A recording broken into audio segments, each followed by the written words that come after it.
In the bustling city of Lagos, where the gap between riches and struggle is as wide as the Lagos Lagoon, a blind boy sits alone, hungry not just for food, but for love and attention. His father is a powerful billionaire, but his heart is locked away in grief and silence. Then, a poor waitress steps into their lives with nothing but kindness and a bowl of food, and in that moment, everything changes forever. This is a story about how a simple act of love can break through walls of wealth, pain, and loneliness. Stay with me until the very end, because this story will touch your heart, change how you see kindness, and remind you that sometimes, the smallest hands can make the biggest difference. Don't miss a single moment. Watch all the way through. Your heart will thank you. In the heart of Lagos, where luxury cars glide past danfos and roadside hawkers chant the day's prices like street poets, lived two people whose worlds were never meant to meet.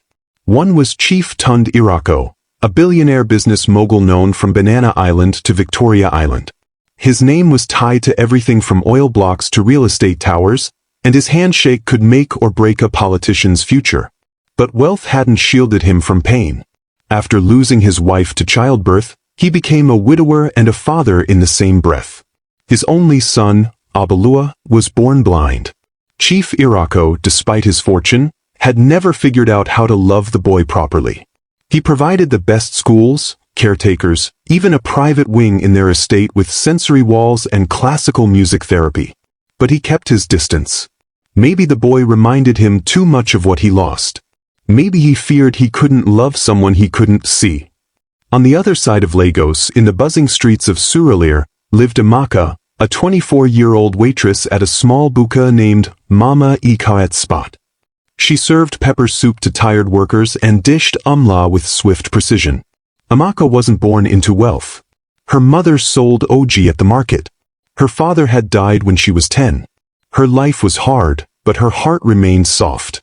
She was known for feeding stray dogs behind the buka and sharing her lunch with hungry kids. Life had dealt her many blows, but it hadn't stolen her kindness. It was a rainy Thursday when their paths crossed. Abalua's driver had gone to fix a tire, and his nanny had wandered off for a quick errand.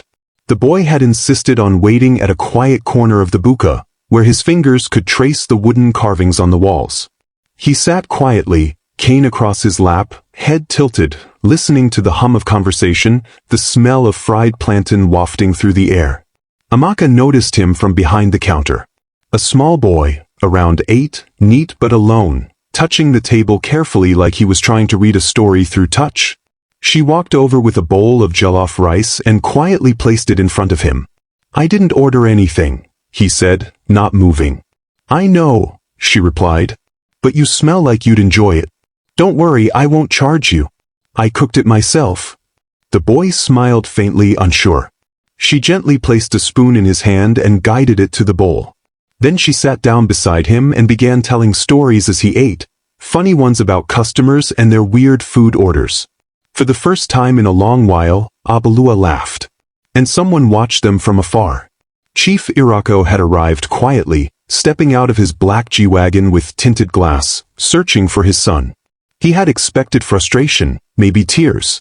Instead, he saw a young woman feeding his child gently, with patience and kindness his staff couldn't replicate. He didn't interrupt. He simply watched, and something in him shifted. After that day, Chief Irako began showing up more often, always dressed low-key, always sitting in a distant corner. He watched the waitress and his son build a bond. Sometimes, Amaka would bring fufu and egusi, teaching Abalua how to feel the difference between soft and thick textures. Other times, she would guide his fingers across carved calabashes, describing animals they represented. She treated him like he could do anything, not like a charity case.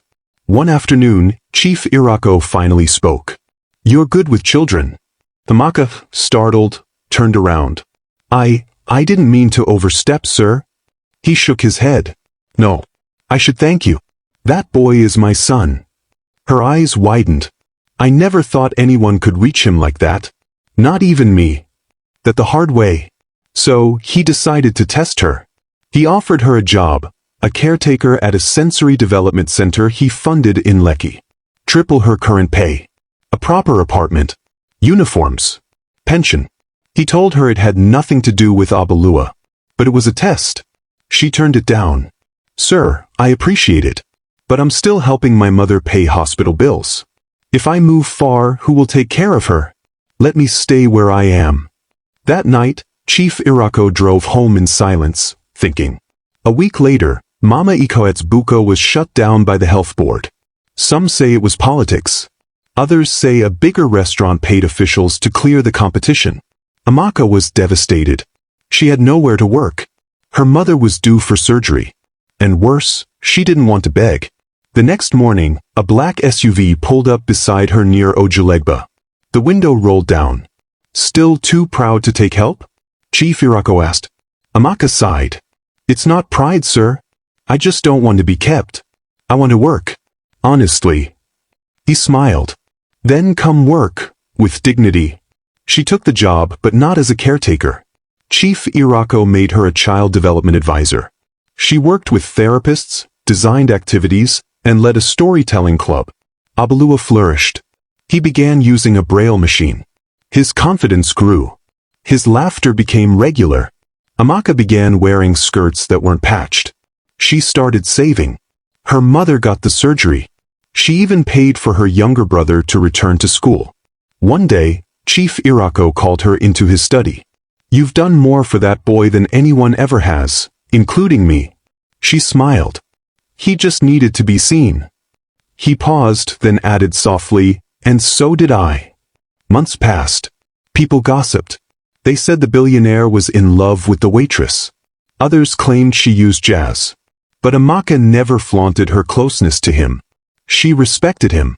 But more than that, she respected herself. And that's what made him fall. One night, while dropping her off, he said, Lagos taught me how to build towers and break men. But you taught me how to be a father. Tears welled up in her eyes. You're not a bad father, sir. You just forgot to touch your own heart. Years later, a foundation was built in Suralire, the Amaka Center for Blind Children, fully funded by the Irako family. Abalua, now a young man, gave the opening speech. A stranger fed me when my world was dark, he said.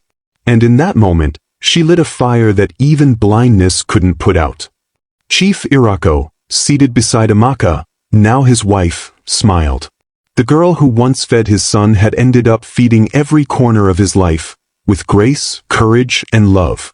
Thank you for watching this story. Kindly share your thought about this story with .I in the comments section. What did you learn from this story? Please share this story out from your loved ones. Give this story a thumb up and subscribe to this channel if you've not done so by now until I bring another story your way.